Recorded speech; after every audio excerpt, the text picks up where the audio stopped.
Bonjour à toi, je suis Jules César, et certains disent de moi que je suis empereur romain. C'est totalement faux. Je suis général romain, un vaillant guerrier d'ailleurs, mais aussi écrivain. Je suis né en 100 avant Jésus-Christ et mort en 44 avant Jésus-Christ. Donc je n'ai pas connu ce Jésus-Christ, puisque lui est né en l'an 0 de ton ère chrétienne. 0 débute le premier millénaire. Je vais te décrire la période gallo-romaine qui commence, disons, au moment où j'ai envahi la Gaule, on en parlera plus loin, et qui se termine en 476 après Jésus-Christ. On est toujours dans l'Antiquité. J'aimerais te parler de mes conquêtes, mais aussi du fait que l'Empire romain a chuté suite à l'invasion d'autres peuplades venues de l'Est. Puis j'aimerais aussi te parler de l'enseignement tel qu'il était à mon époque, de ce que l'on produisait et de ce que l'on consommait, et enfin des cultures et religions toujours à mon époque.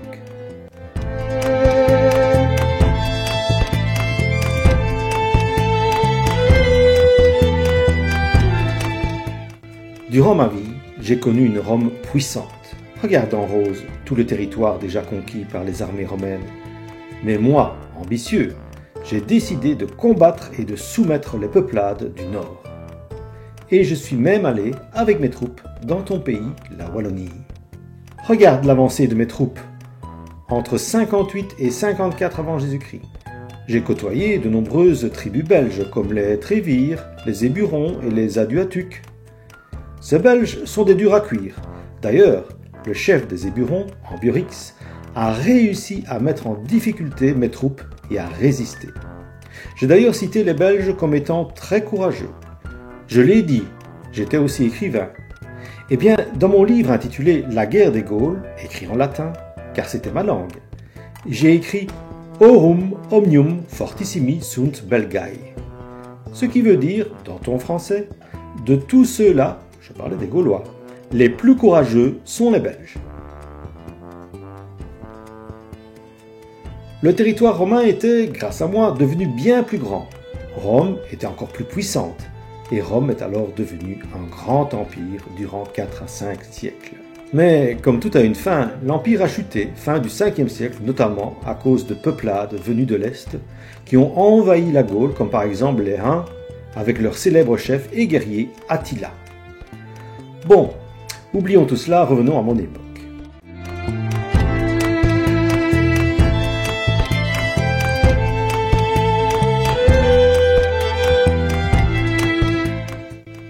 Suite à l'arrivée des Romains dans ton pays, l'enseignement a quelque peu changé. Avant, chez les Celtes, l'enseignement était donné par des druides qui étaient des savants et représentaient l'autorité divine. L'enseignement était plutôt oral, alors qu'il est devenu de plus en plus écrit, avec la présence des Romains, car ces derniers parlent une langue qui peut aussi s'écrire, le latin. Vois d'ailleurs l'alphabet latin, qui ressemble très fort à celui que tu utilises. L'organisation de l'école se mettait aussi en place. Regarde ce relief trouvé près de Trèves, pas si loin de chez toi, où l'on voit que le maître enseigne à 2 élèves. En fait, les riches élèves avaient 2 possibilités. Ou ils bénéficiaient d'un précepteur, c'est-à-dire d'un professeur privé à domicile, ou ils allaient à l'école. Toi, tu connais les maternelles, les primaires et les secondaires. Eh bien, de mon temps, c'était à peu près la même chose. À l'école, de 7 à 11 ans, on apprenait les bases du latin et du calcul. Puis, de 11 à 15 ans, on apprenait en plus de la grammaire et aussi à rédiger et à faire des calculs plus complexes. Et ceux qui pouvaient continuer après 15 ans apprenaient l'art de l'éloquence, c'est-à-dire à bien s'exprimer et aussi le droit. Mais bon, seuls les plus riches bénéficiaient de l'enseignement, c'était très inégal. Les écoles étaient mixtes. Et les filles allaient à l'école, mais bien souvent pas plus tard qu'à l'âge de 11 ans, car elles étaient appelées aux tâches ménagères. Et toi, qu'en penses-tu? Ce n'était pas très équitable tout cela. À ton époque, tout le monde peut aller, et même doit aller à l'école jusqu'à 18 ans. Est-ce que ce n'est pas mieux?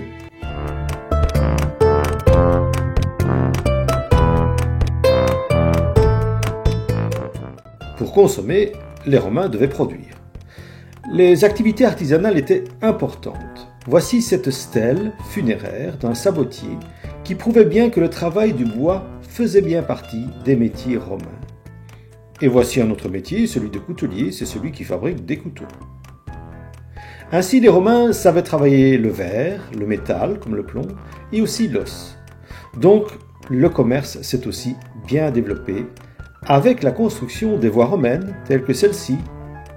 Et une des forces des Romains est aussi le commerce maritime. Voici une maquette d'un navire pouvant se déplacer à la fois sur les fleuves, mais également en mer. En effet, les Romains devaient être capables, vu leur grand empire, de se déplacer vers l'Afrique et aussi l'Orient. Et la mer était souvent bien plus facile pour pouvoir le faire. Ils pouvaient ainsi transporter des amphores pleines d'olives ou de vin.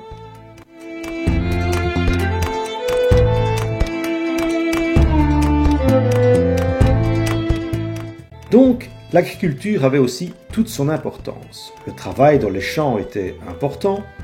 Voici d'ailleurs le foulon qui écrasait de ses pieds le raisin pour en faire du vin.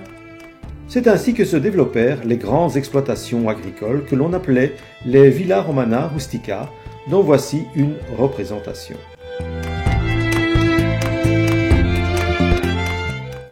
Donc, les Romains parlaient le latin. C'était en soi un changement culturel important pour les peuples d'avant, les Celtes, qui parlaient leur propre langue. Pour les peuples envahis, il y eut aussi d'autres bouleversements, notamment celui de la religion.